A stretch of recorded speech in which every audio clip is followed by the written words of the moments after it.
el director que había asignado a Óscar Fajardo para que se encargara del grupo.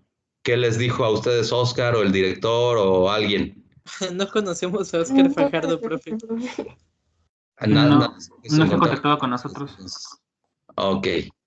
Bueno, voy a seguirle insistiendo al director, pero se supone que entonces ya había un profesor que iba a estar encargado de ustedes. Entonces, pues le vamos a exigir que se ponga en contacto.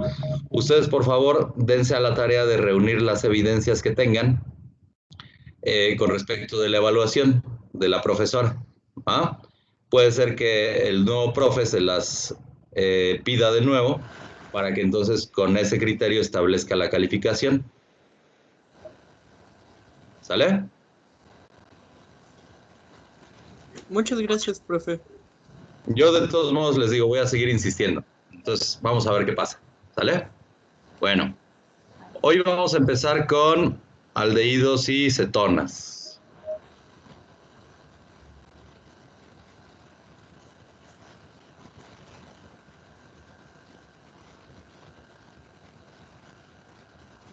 Recuerden que un aldehído es un compuesto, se llaman compuestos carbonílicos todos los que tengan este fragmento. Ese fragmento justamente se llama carbonilo. En el caso de un aldehído, nosotros tenemos que es un grupo funcional terminal, es decir, se encuentra al final de la cadena hidrocarbonada. Tenemos este hidrogenito pegado al grupo carbonilo.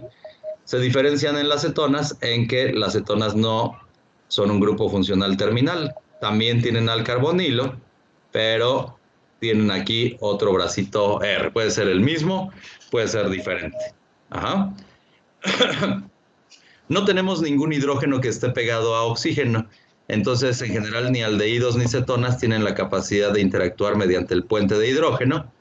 Eso se traduce en bajos puntos de ebullición para ambos. ¿Ah? ¿Qué otra cosa es importante? Tienen una polaridad más o menos parecida a la de los éteres, porque a pesar de que tenemos aquí una diferencia de polaridad entre el oxígeno, que tiene una carga formal, una carga parcial, perdón, negativa, y en el carbono una carga parcial positiva, a pesar de que tenemos la existencia de ese dipolo, esos bracitos R, dependiendo del volumen que tengan, van a hacer que se entorpezcan las interacciones dipolo-dipolo. Entonces, son compuestos que son débilmente polares.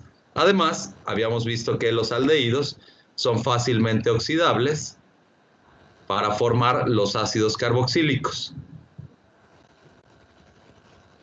mientras que las cetonas no lo son, o sea, las cetonas ya no se oxidan. Esta reacción no procede. ¿Vale? Entonces, ahorita vamos a ver cuáles son las formas de obtención de aldehídos y cetonas, pero vamos a empezar con los aldehídos.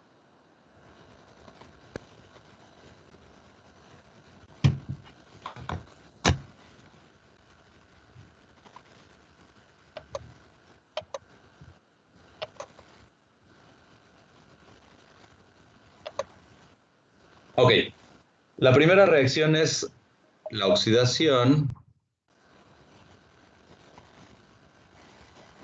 de alcoholes primarios.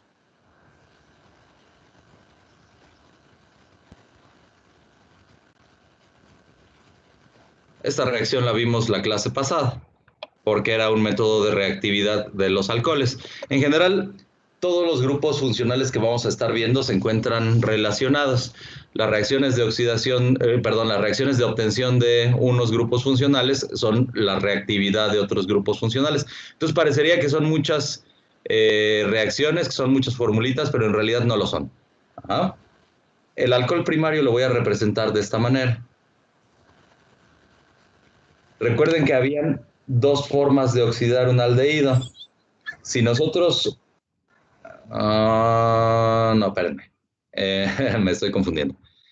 Si tengo el alcohol primario, tengo que utilizar un oxidante suave. Ese se llama clorocromato de piridinio.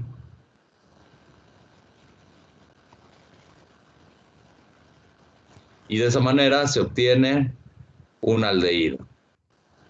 Aquí hay que tener cuidado porque si nos pasamos de tueste, le ponemos un oxidante que sea más fuerte, entonces ya no llegamos al aldehído, sino directamente oxidamos al alcohol hasta un ácido carboxílico.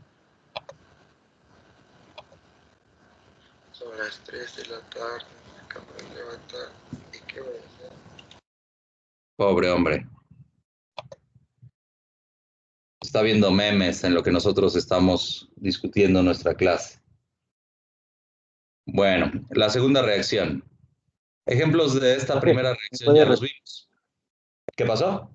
Que si me podía repetir el nombre de clorocromato de qué, perdón. Clorocromato de piridinio. Esta PY es la notación para piridina. Entonces, en este caso es un ion, se llama piridinio. Ujú. Bueno, la segunda reacción es la oxidación. Esta sí es nueva. De metilbencenos. O sea, un metilbenceno es cualquier compuesto aromático que esté pegado a un grupo metilo. Hay dos maneras de hacerlo. Una es poniendo cloro y calentando. Entonces, de esa manera se obtendría la oxidación. Primero se obtiene el cloruro. Esta sería la reacción de radicales libres que ya conocemos. Se obtendría un CH2. Casi siempre son dos cloros los que se meten. Entonces sería CHCl2. Y ya que tenemos este, lo hidrolizamos. De esa manera obtenemos un aldehído. Acostúmbrense también a esta otra anotación. Muchas veces lo van a encontrar en libros de texto. ARCHO. Cuando vean este CHO, eso representa un aldehído. ¿Sale? Bueno, la segunda metodología consiste en poner óxido de cromo. De esa manera se obtiene este intermediario, que sería un acetato. Aquí tenemos un OOCCH3 dos veces. Y de igual manera, si esto lo hidrolizamos, obtenemos al aldehído.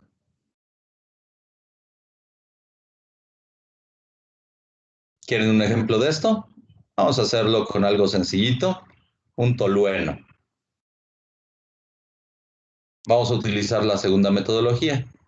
Ponemos el óxido de cromo, entonces este se convertiría primero en esta cosa. Tendría aquí un CH. Luego acá tenemos los grupos acetato.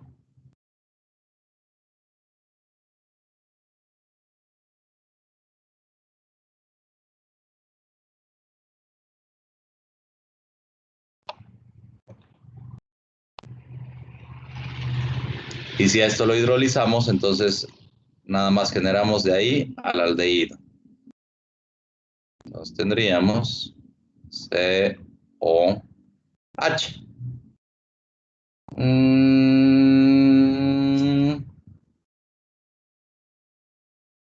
Con eso está bien. La tercera reacción es una reducción de cloruros de ácido.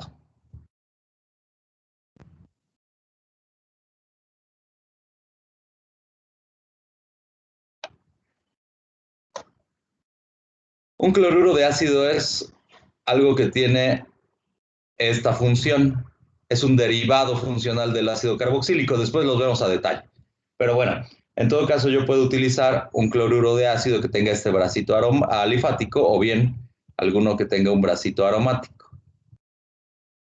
Esta parte del carbonilo y el cloro son constantes. Cualquiera de esos dos, en presencia de un reductor que se llama tristerbutoxi monohidrogenaluminato de litio. Suena complicado el nombre, pero es nada más esto.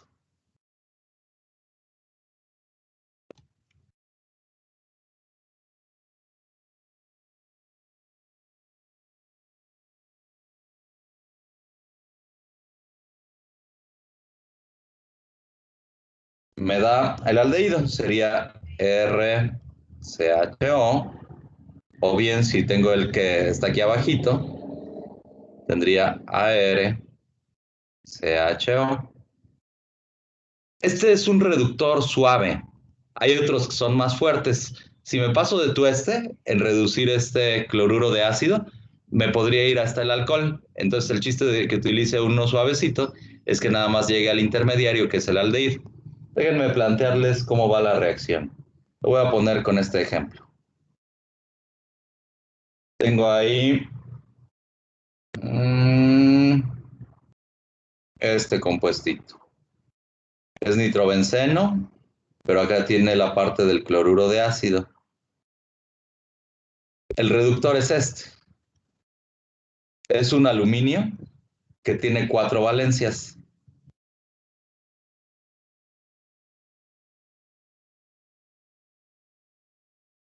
Tiene 3 grupos terbutóxido y la cuarta valencia es un átomo de hidrógeno. Todo este fragmento sería negativo. Ajá.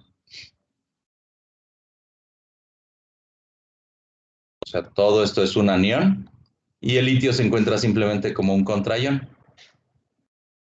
¿Qué será lo que se obtiene de ahí?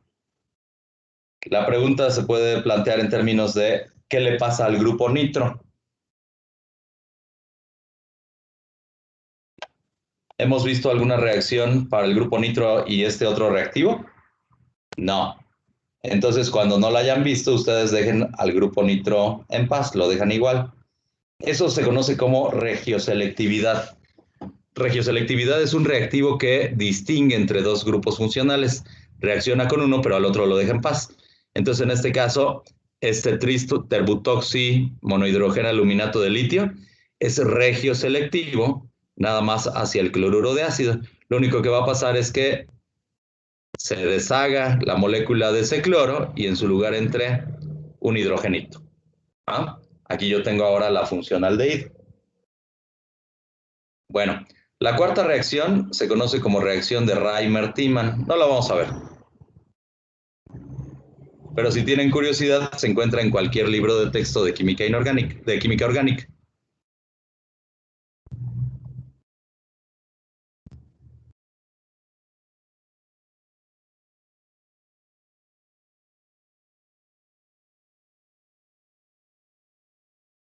Ok, entonces hasta aquí con la preparación de los aldehídos. Vamos a ver de qué forma preparamos a las cetonas.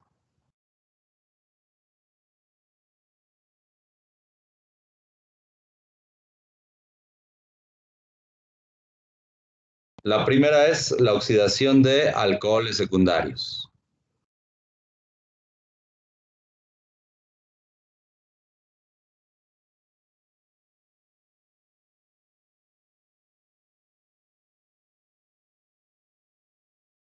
Recuerden que al alcohol secundario lo puedo representar de esta manera. Ahora, no importa si me paso de tueste con el oxidante, no hay manera de que una acetona se oxide más allá de ella. Entonces puedo utilizar un oxidante fuerte, permanganato de potasio o bien dicromato de potasio. Ambos son oxidantes bastante fuertecitos. Incluso el óxido de cromo también puede funcionar como un oxidante. Entonces, de esa manera obtendría R, C, R y aquí un doble enlace con el oxígeno. Ahora tengo a una acetona. Entonces, como ejemplo, les voy a poner uno bonito.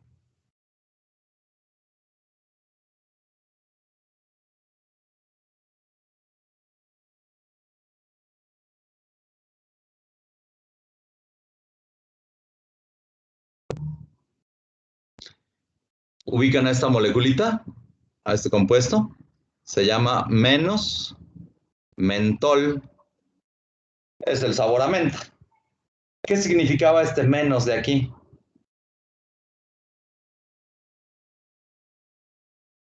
¿Que era levógiro? Es el compuesto levógiro. Eso quiere decir que por lo menos tiene que tener un enantiómero. ¿Cuántos enantiómeros puede tener? La pregunta se traduce en términos de cuántos centros estereogénicos. Recuerden que podemos tener 2 a la n compuestos posibles, donde n es el número de centros estereogénicos o de carbonos quirales.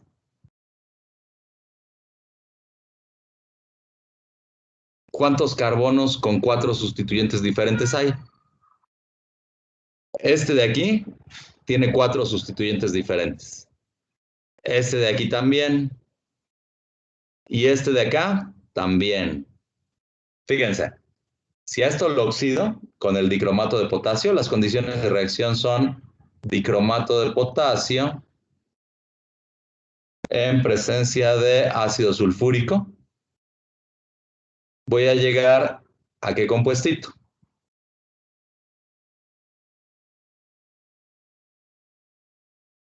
Aquí es donde tendría la oxidación, ¿no? Esto se convierte en una mentona ahora. Pero ahí les va. Es una menos mentona también.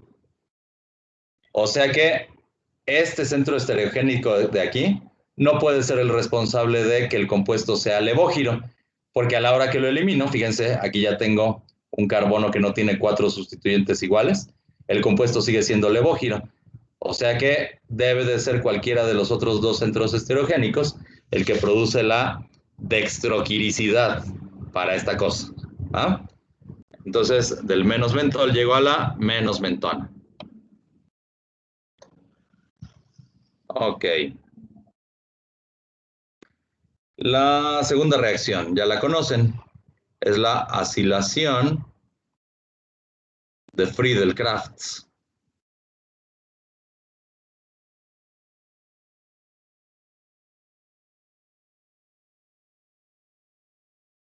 Esa la vimos en el caso de los compuestos derivados del benceno. Yo tengo un cloruro de ácido. Ahorita lo único diferente es que le estoy pintando la reacción al revés. Y lo tengo que poner en presencia de un compuesto aromático que tenga un hidrógeno reemplazable. El catalizador es el cloruro de aluminio. Entonces de ahí tengo que se reemplaza el cloro. Ahí está el carbonilo de la acetona y el otro bracito sería aromático. A ver, por ejemplo, COCl representa este grupo funcional, el cloruro de ácido. Lo pongo en presencia de benceno. Y el catalizador es cloruro de aluminio. ¿Qué se obtiene?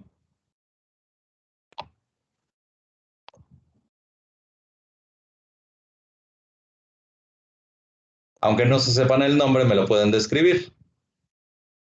Sería una acetona que tiene 2 anillos bencénicos ahí pegados, ¿no? El compuesto se llama benzofenona. Es un nombre trivial. Como subproducto, tengo HCl.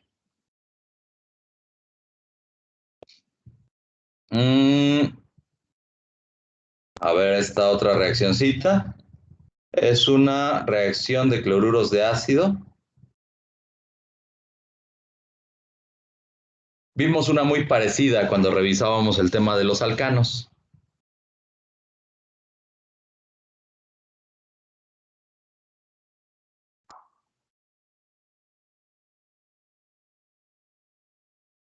Era una reacción que me conducía a un acoplamiento para producir un alcano de mayor peso molecular. Todo parte de que yo tenga un halogenuro de alquilo. Este lo pongo en presencia de litio metálico y se obtiene un organolitiado. Ya que tengo el organolitiado, lo pongo en presencia del yoduro cuproso. De ahí se obtiene este fragmentito. Se pegan 2 R's. Y en la reacción que habíamos visto, nosotros le poníamos un segundo halogenuro de alquilo. Nada más que aquí, para que nos dé cetona, le vamos a meter un cloruro de ácido. O sea, una R', CO, Cl. Entonces de ahí se obtiene una acetona. Me quedaría RCO, R'. Puedo utilizar también un cloruro de ácido que tenga un brazo aromático. Entonces me quedaría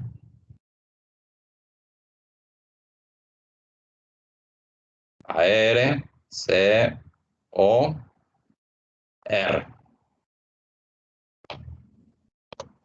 acuerdo? Vamos a ver un ejemplito. Ya me brinco el halogenuro de alquilo, voy a partir del organoliteado. Este se llama butilitio.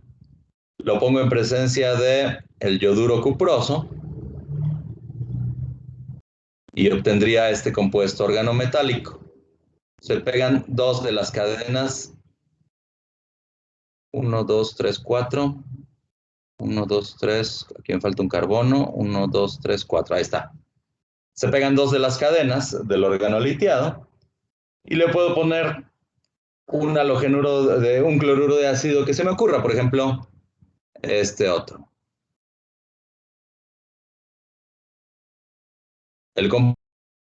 Una acetona que tiene dos brazos diferentes. Un lado va a ser un butilo, 1, 2, 3, me falta un carbono, y el otro va a ser un isopropil. Bueno, esas fueron las maneras en las que podemos obtener aldehídos y cetonas. Vamos a analizar la reactividad.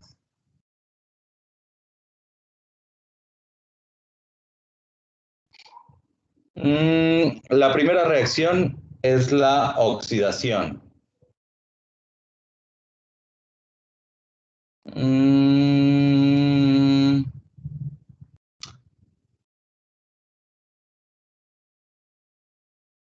Vamos a analizar dos casos de oxidación.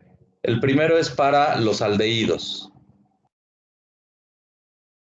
Ya vimos que los aldehídos son fácilmente oxidables. Entonces tengo un aldehído.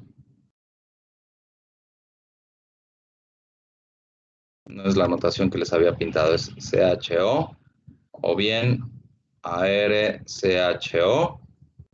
Hay varias maneras de oxidar un aldehído. Puedo ponerle un oxidante que se llama catión diaminplata.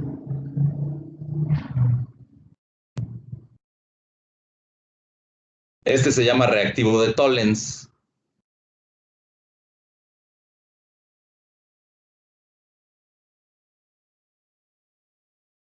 Puedo hacerlo utilizando un oxidante fuerte, permanganato de potasio, y cualquier otro, el dicromato de potasio. Cualquiera de las tres formas, cualquiera de los tres reactivos que estoy añadiendo, va a llevarme al ácido carboxílico o a la sal del ácido carboxílico. Eso Profe, depende del medio. ¿Qué pasó? una pregunta. ¿Cómo se llama? ¿Los aldehídos pueden oxidarse con el aire, con el oxígeno del aire? Así es. De hecho, muchas veces ocurren procesos así. Son reacciones más lentas, pero definitivamente se verifican. Hay veces que en sistemas biológicos se da la presencia de aldehídos. Entonces, el oxígeno del aire por sí solo no alcanzaría a oxidarlo. Sería, les digo, una reacción que tardaría años. Entonces, en esos sistemas biológicos hay muchas enzimas muchas veces que promueven que el aire sea el oxidante, pero hace falta el efecto catalítico de la enzima. Ajá. No es un proceso que ocurra de forma espontánea. Ok, gracias, profe.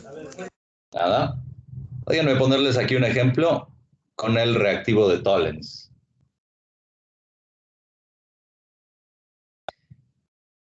Esta reacción que les estoy pintando aquí se conoce como ensayo de Tollens. Necesitamos dos equivalentes químicos del catión diamínplata y necesitamos tener un medio básico.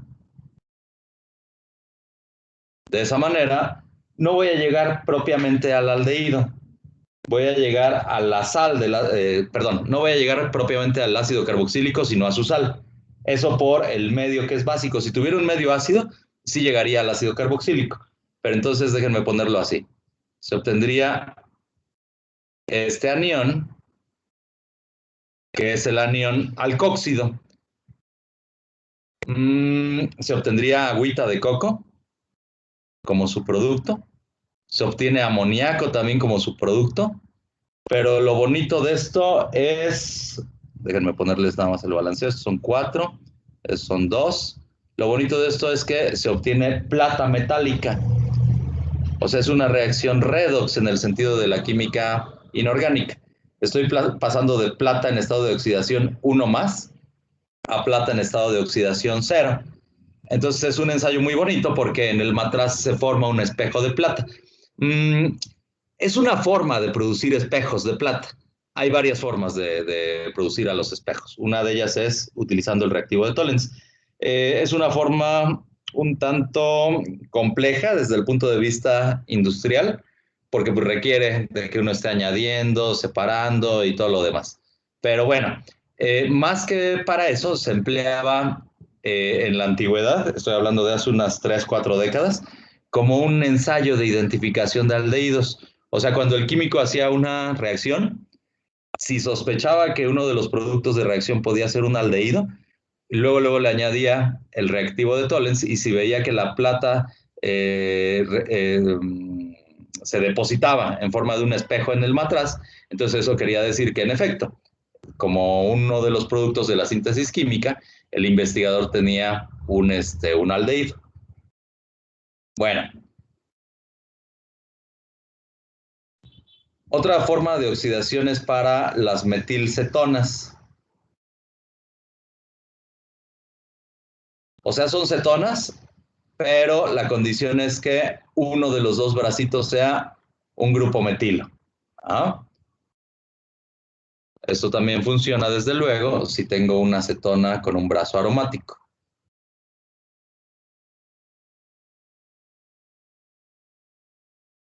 Este también es un ensayo de identificación, ya casi no se usa. Aquí se pone un ion hipohalogenito, o sea, un OX menos. Puede ser, por ejemplo, el hipobromito de sodio, hipobromito de potasio, hipoclorito de sodio, hipoclorito de potasio. Hipohalogenito. Se escucha bonito, ¿no? El nombre, como para un perro. Entonces de ahí se obtiene también la sal del ácido. CO o menos o ArCO o menos. Pero lo bonito de esto es que se obtiene CHX3. Esto se llama haloformo. Justamente la presencia de haloformo en la mezcla es lo que hace que el investigador supiera que estaba en presencia de una metilcetona. Las sales del ácido son difíciles de identificar, pero el haloformo es facilito. Si, por ejemplo, yo pusiera un cloro, déjenme ponerles este ejemplo. ¿Vamos a hacer cloroformo? H3, exacto, se produciría cloroformo. Entonces, si lo huele y se desmaya, quiere decir que sí tenía una metilcetona.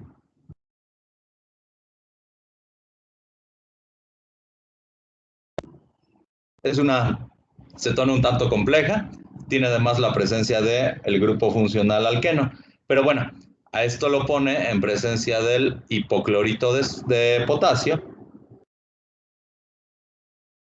Este es muy parecido al que se emplea para fabricar el clarasol y todos los blanqueadores. La única diferencia es el contraion. Aquí tenemos hipoclorito de potasio. El que se usa para eso es el hipoclorito de sodio. La reacción se lleva a cabo en una temperatura de 60 grados Celsius. Entonces de ahí se obtiene el cloroformo más lo mismo, pero con el ácido carboxílico. En este caso también tengo regioselectividad entre el hipohalogenito y el grupo funcional alqueno. O sea, este sigue persistiendo, no se modifica. CH, aquí tendría la oxidación. Este oxígeno va a ser negativo, pero fíjense, por ahí anda nadando este potasio que es positivo, entonces se formaría la sal del ácido carboxílico. Esto es porque le puse hipoclorito de potasio. Si le pongo hipobromito de potasio, entonces el haloformo que se obtendría sería el bromoformo. Si le pongo el de yodo, sería el yodoformo y así. ¿Va? Bueno, la segunda reacción es la reducción. La reducción sería el proceso contrario a la oxidación. Mientras que en la oxidación estaba quitando hidrógenos, en la reducción los estaría poniendo. Hay varios tipos de reducción.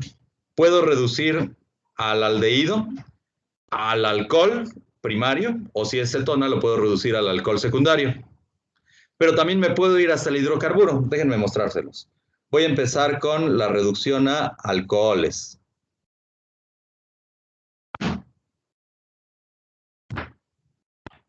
Tengo el compuesto carbonílico. Puede ser aldehído o cetona. ¿Ah?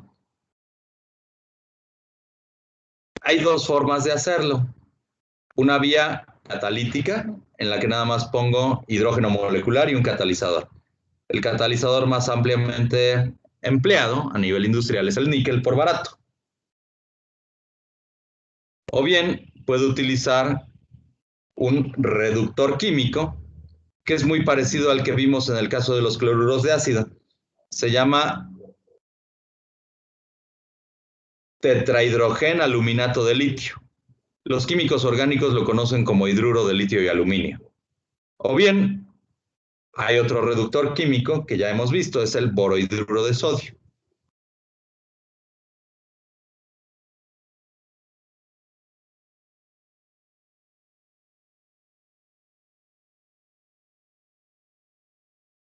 En ambos casos es una reacción que se lleva a cabo en dos etapas. Primero pongo al reductor químico y después tengo que hidrolizar.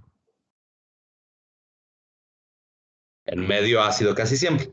Entonces, de esa manera se obtendría un alcohol. Tengo los dos bracitos que ya tenía. Ese oxígeno se va a reducir al grupo oxidrilo y además va a entrar un hidrogenito.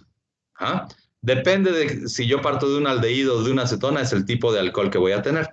Si parto de aldehído sería un alcohol primario, si parto de cetona sería un alcohol secundario. Entonces, por ejemplo, esta acetona se llama ciclopentanona. La pongo en presencia de hidrógeno molecular y como catalizador empleo níquel. El alcohol al que llegaría sería el ciclopentanol.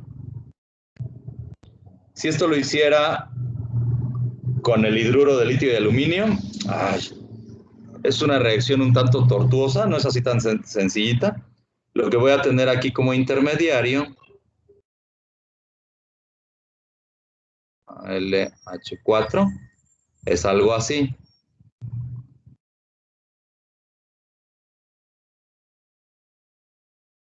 Tendría 4 grupos ciclopentóxido unidos al aluminio.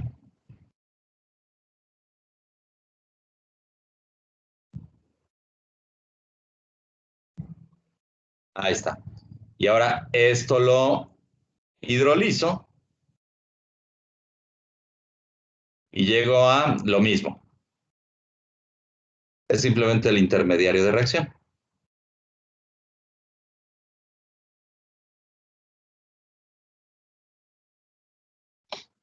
Con el borohidruro de sodio la reacción es muy parecida. Nada más que, bueno, por cierto que toda esta parte es negativa. Y el litio estaría como contraion. Con el borohidruro de sodio es prácticamente lo mismo. Es NaBH4. Entonces ahora es el boro quien se conecta con estos grupos alcóxido.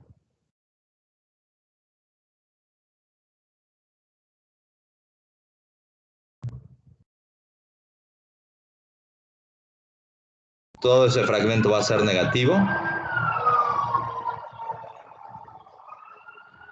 Y ya que hidrolizo, aquí por cierto el sodio sería el contraion. Y ya que hidrolizo, entonces obtengo pues, lo mismo, esto de acá. Lo que cambia es el tipo de subproductos que se generan. Bueno, Esa fue la oxidación, la reducción a un alcohol. Voy a plantearles la reducción a un hidrocarburo.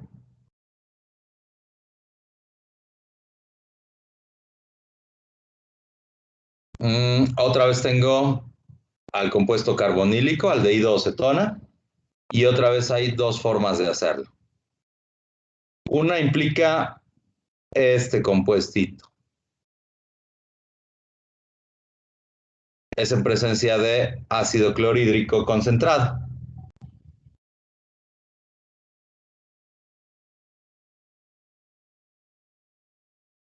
El otro implica este otro compuestito que se llama hidracina, NH2NH2, y esto se lleva a cabo en un medio básico. Ajá. De cualquiera de las dos maneras, voy a deshacerme de todos los oxígenos. Entonces me quedaría aquí con un hidrogenito que entra en el carbono carbonílico y otro que reemplaza al oxígeno. Ajá. Es un alcano, esto que estoy obteniendo. Esta de aquí se conoce como reducción de Clemmensen.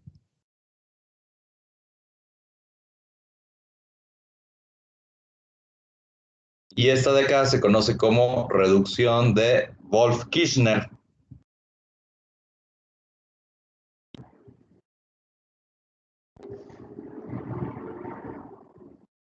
¿Cuándo empleo una o la otra? Depende del compuesto. Déjenme ponerles, por ejemplo, por cierto, ¿qué es esta cosa de acá?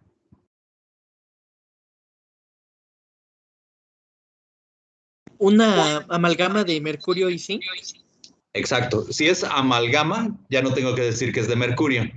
O sea, las amalgamas solo ocurren cuando uno de los componentes de la aleación es el mercurio. Entonces ahí diría que es una amalgama de zinc. ¿Va? Es la manera de representar. Es un compuesto no estequiométrico.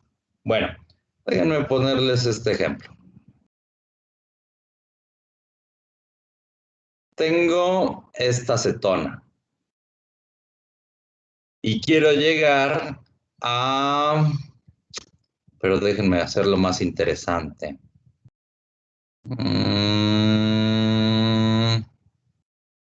A ver. Ácido clorhídrico. Le voy a poner aquí un cloro. Quiero llegar a este compuesto.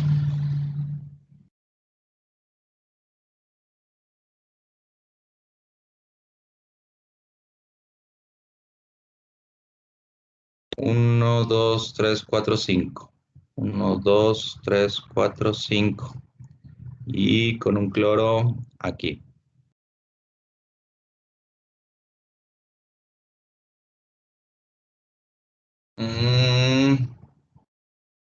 Sí, me gusta ese ejemplo. ¿Cuál de las dos reducciones empleo? ¿La de Wolff-Kishner o la de Clemmensen?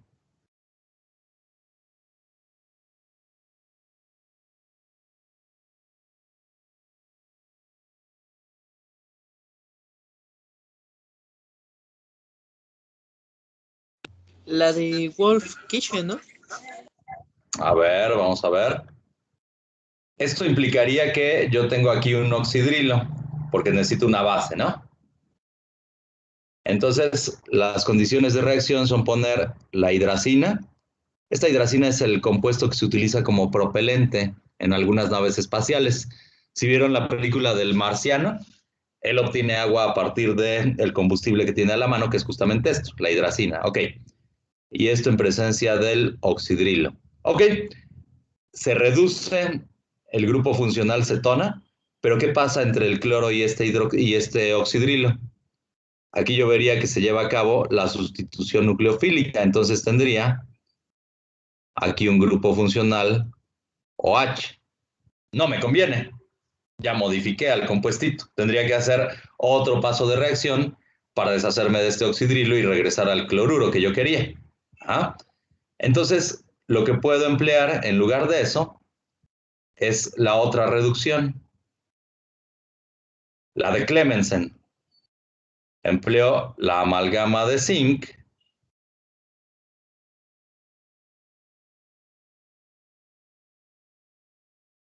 y de esa manera dejo en paz al cloruro.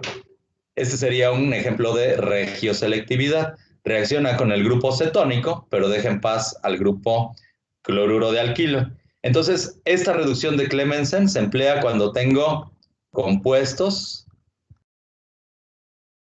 sensibles a las bases.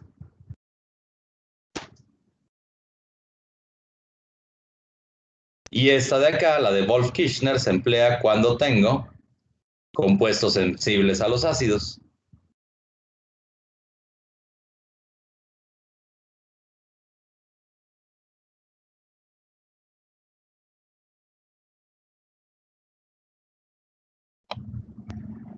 ¿De acuerdo?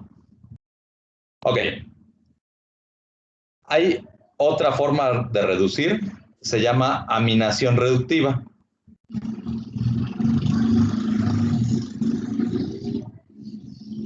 Pero ahorita no la vamos a ver, la vamos a analizar cuando veamos el tema de las aminas. Entonces, la cuarta reacción es la adición de cianuro.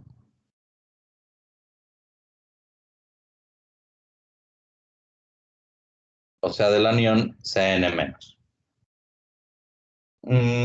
Estas reacciones les van a parecer muy familiares porque se parecen mucho a las reacciones que tienen los alquenos.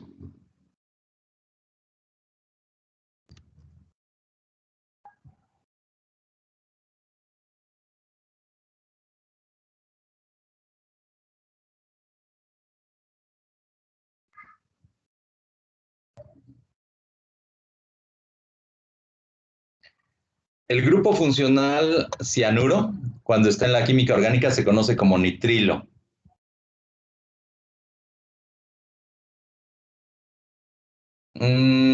Fíjense qué es lo que está ocurriendo.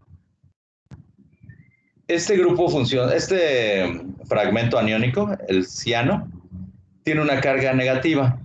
Y de este lado yo tengo una carga parcial negativa del lado del oxígeno y una carga parcial positiva del lado del carbono. Entonces tendría un ataque nucleofílico, o sea, este se viene para acá, este doble enlace brinca para acá y se obtendría un compuesto iónico, ¿no? Como está presente el hidrógeno, el protón ácido en el medio, entonces ese hidrogenito se pegaría a este oxígeno negativo, que resultaría aquí, y ya me queda este compuesto, que tiene dos funciones, la función nitrilo y la función oxidril. ¿Ah? Pero no es otra cosa que la adición electrofílica. Bueno, no es una adición electrofílica, sería una adición nucleofílica, pero es muy parecida a la que veíamos en el caso de los alquenos, cuando teníamos un electroatractor. ¿Ah? Finalmente, tengo un carbono que tiene hibridación sp2, como ocurría con los alquenos. Si yo llevara a cabo esta reacción en un alqueno, tendría que saber quiénes son los bracitos que están pegados al otro carbono para ver quién es el electroatractor más fuerte, etcétera, y ver dónde se lleva a cabo el ataque nucleofílico. En este caso no hay pierde, porque el oxígeno siempre va a tener la carga parcial negativa, por lo tanto el ataque nucleofílico siempre se va a llevar a cabo sobre este átomo de carbono. Entonces decimos que los compuestos carbonílicos, aldehídos o cetona, sufren reacciones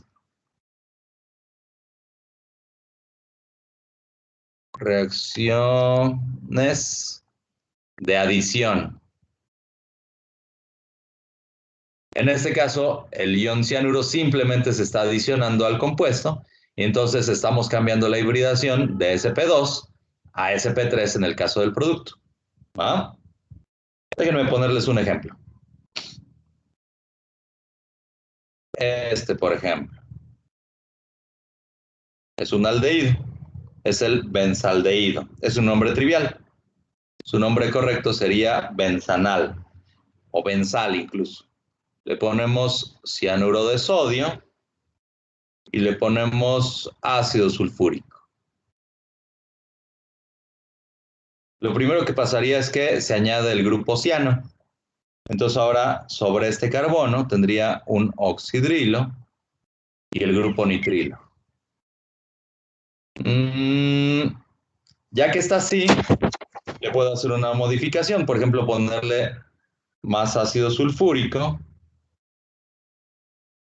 y ácido clorhídrico. Ahí llevaría a cabo la oxidación del alcohol y obtendría esto. Espérenme, no es la oxidación del alcohol, es la hidrólisis del nitrilo. De hecho, para eso son prácticamente útiles nada más los nitrilos.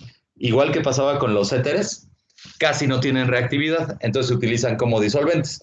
Una de las pocas reacciones que tienen es que se pueden hidrolizar para producir a los ácidos carboxílicos. Entonces, aquí me seguiría quedando el oxidrilo, pero el nitrilo me conduce a el ácido carboxílico. Partir de un nitrilo es una forma de obtener ácidos carboxílicos, después lo vemos. Este ácido se conoce como ácido mandélico.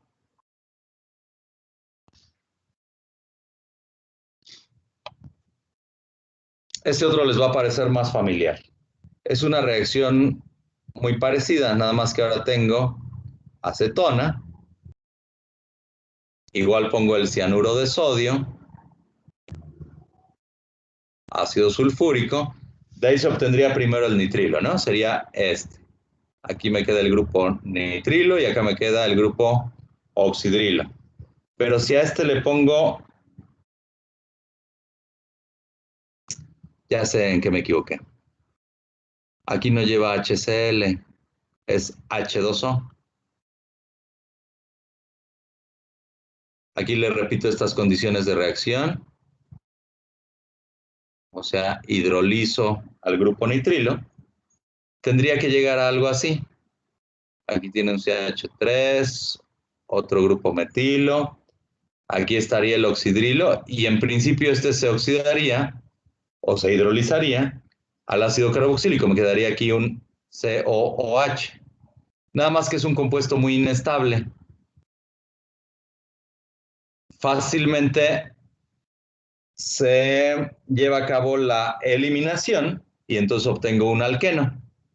Sería CH3, C, CH3, doble enlace,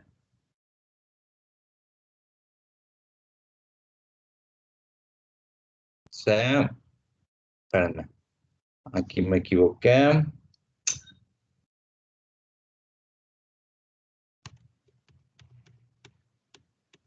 Este es un CH2. Doble enlace, CH3, y aquí tengo el grupo ácido carboxílico. Aquí me equivoqué de nuevo. ¿Por qué será que se obtiene este alqueno? Recuerden que una forma de obtener alcoholes, o más bien una forma de hacer reaccionar a los alcoholes, era que los alcoholes primarios, lo voy a poner así. Una forma de reactividad de los alcoholes es que me pueden conducir a los alquenos. ¿Cuál era la condición? Que tuviera aquí un oxidrilo, aquí un hidrogenito, entonces en presencia de ácido sulfúrico y calor, el ácido sulfúrico lo tengo acá, eso me conducía a un alqueno. Entonces aquí tengo las condiciones para que se forme el alqueno. Tengo a este grupo oxidrilo, tengo un hidrógeno que se encuentra pegado en la posición adyacente y tengo al ácido sulfúrico. Entonces por eso es que este compuesto es inestable, fácilmente se transforma en el alqueno. Pero lo interesante de este alqueno es que es el ácido metacrílico. ¿Les suena el nombre metacrílico? Suena así como a acrílico, ¿no? Justamente es la materia prima para hacer el polímero que conocemos como metacrilato de metilo, o acrílico simplemente. Los españoles le llaman lucita. Después vamos a ver por qué a la hora de que se polimeriza tiene esas características de transparencia, de dureza, se parece mucho al vidrio, ¿no?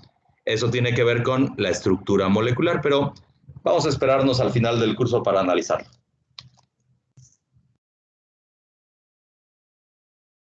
Ok, la quinta reacción es la adición de derivados de amoníaco.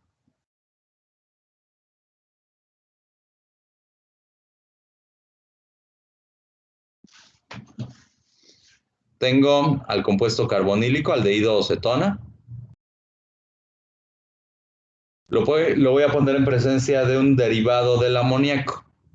Lo voy a representar así, con una G. Dependiendo de quién sea esa G, es el tipo de compuesto al que voy a llegar. Aquí primero se llega a un intermediario, que tiene esta forma. Se pega el derivado del amoníaco, también es una reacción de adición. O sea, este nitrógeno tiene un par de electrones, busca este centro de carga, este enlace brinca para acá, entonces tendría ahora un NH con la G que ya traía. Pero es inestable, fácilmente se transforma en esto otro.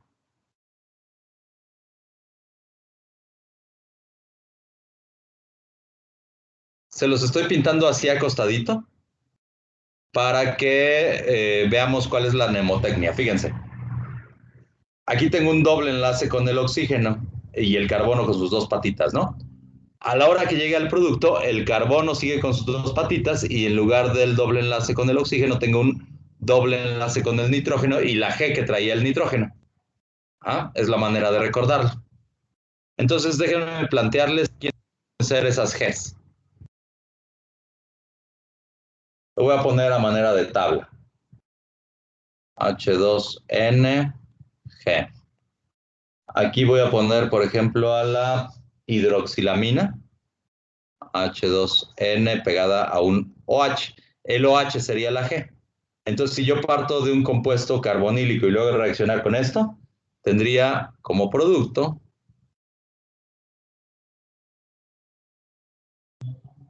en el caso de la hidroxilamina, tendría algo así. El carbono con sus dos patitas, doble enlace con el nitrógeno y acá un OH. Esto se llama oxima. Si tengo a la hidracina que vimos hace ratito, H2N, NH2, hidracina. Entonces tendría al carbono con sus dos patitas, NH2. Esto se llama hidrazona.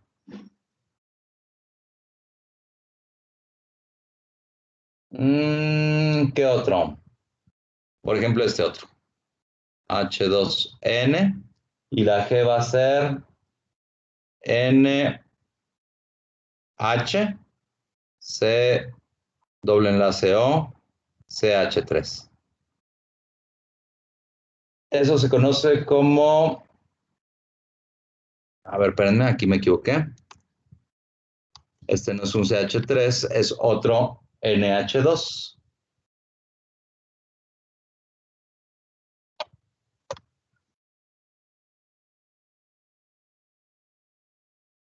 Esto se conoce como semicarbacida.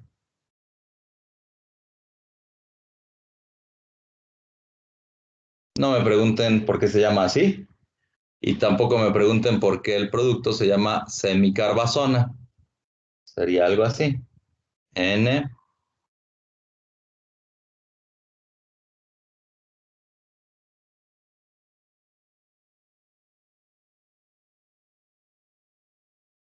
Entonces esto se llama semicarbazona.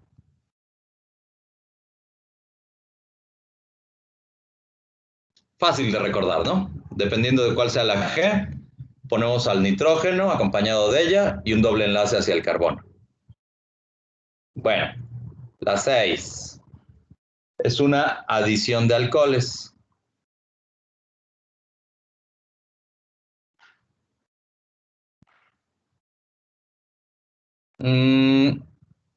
Esto se conoce como formación de acetales.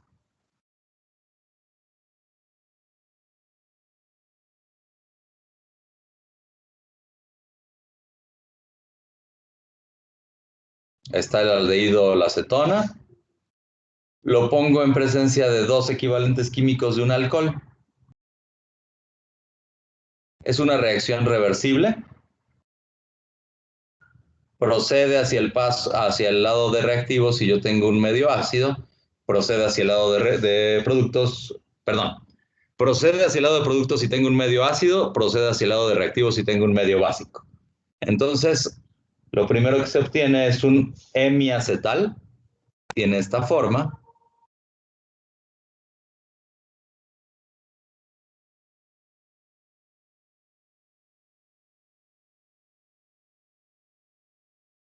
Hemiacetal significa la mitad de un acetal. ¿Por qué? Porque el acetal es este otro compuestito. Tiene 2 veces el grupo funcional éter. Este es el acetal.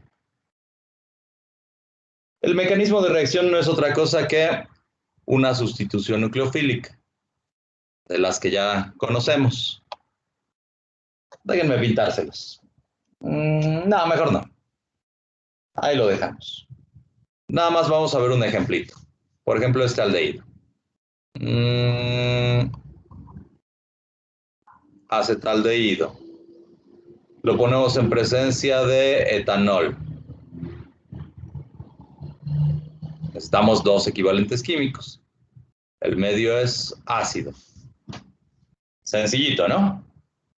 Pongo a este carbono, que es el de aquí, le pongo los 2 bracitos que ya traía, CH3, el otro bracito es hidrógeno, y aquí tendría 2 veces la función éter, pero ¿quién es la parte del éter? Sería esta de acá, ¿no? Sería un etilo con el oxígeno, entonces tendría O, CH2, CH3, y lo mismo acá.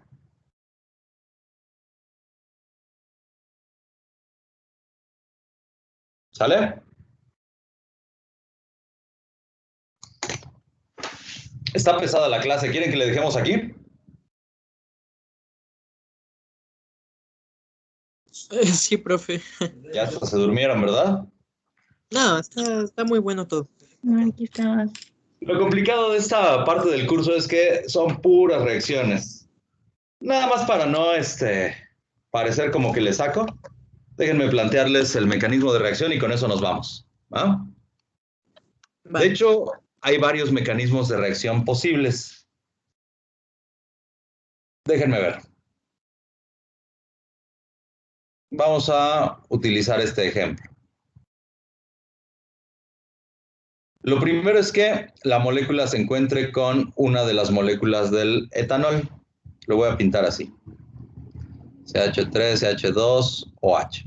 Este tiene pares de electrones, este tiene un centro de carga positivo, entonces tengo un ataque nucleofílico de aquí para acá, este parcito de electrones brinca para acá.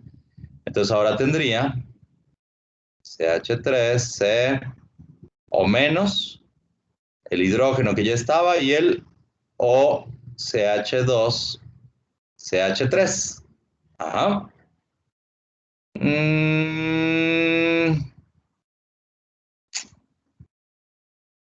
De hecho, ese es un mecanismo de reacción posible, pero no se los voy a pintar así. Se los voy a pintar así. El oxígeno sigue con su hidrogenito y aquí tengo un O menos. Este oxígeno tiene una carga formal positiva porque tiene 3 valencias. Entonces aquí tengo una migración intramolecular de este protón hacia acá y de ahí construyo al hemiacetal. Sería CH3, COH, hidrógeno, OCH2, CH3. ¿Ah? Ahora, ya que tengo al hemiacetal, hacía falta un protoncito ácido. Hay varias posibilidades, ¿eh? Ahorita nada más les estoy planteando una de ellas. Una posibilidad es que ese protón se encuentre con el par de electrones que se encuentra aquí sobre este átomo de oxígeno, o sea, protón al oxidrilo. Otra vez, eso generaría una carga formal positiva sobre ese oxigenito. Aquí sigue este hidrógeno presente y aquí está la parte del hemiacetal. CH2, CH3. El agua es buen grupo saliente. Entonces de ahí podría tener que de manera espontánea se sale y me queda CH3, CH o CH3 y aquí tengo un carbocatión. Ya que tengo el carbocatión, por ahí anda nadando la segunda molécula del etanol. O sea, CH3, CH2 OH.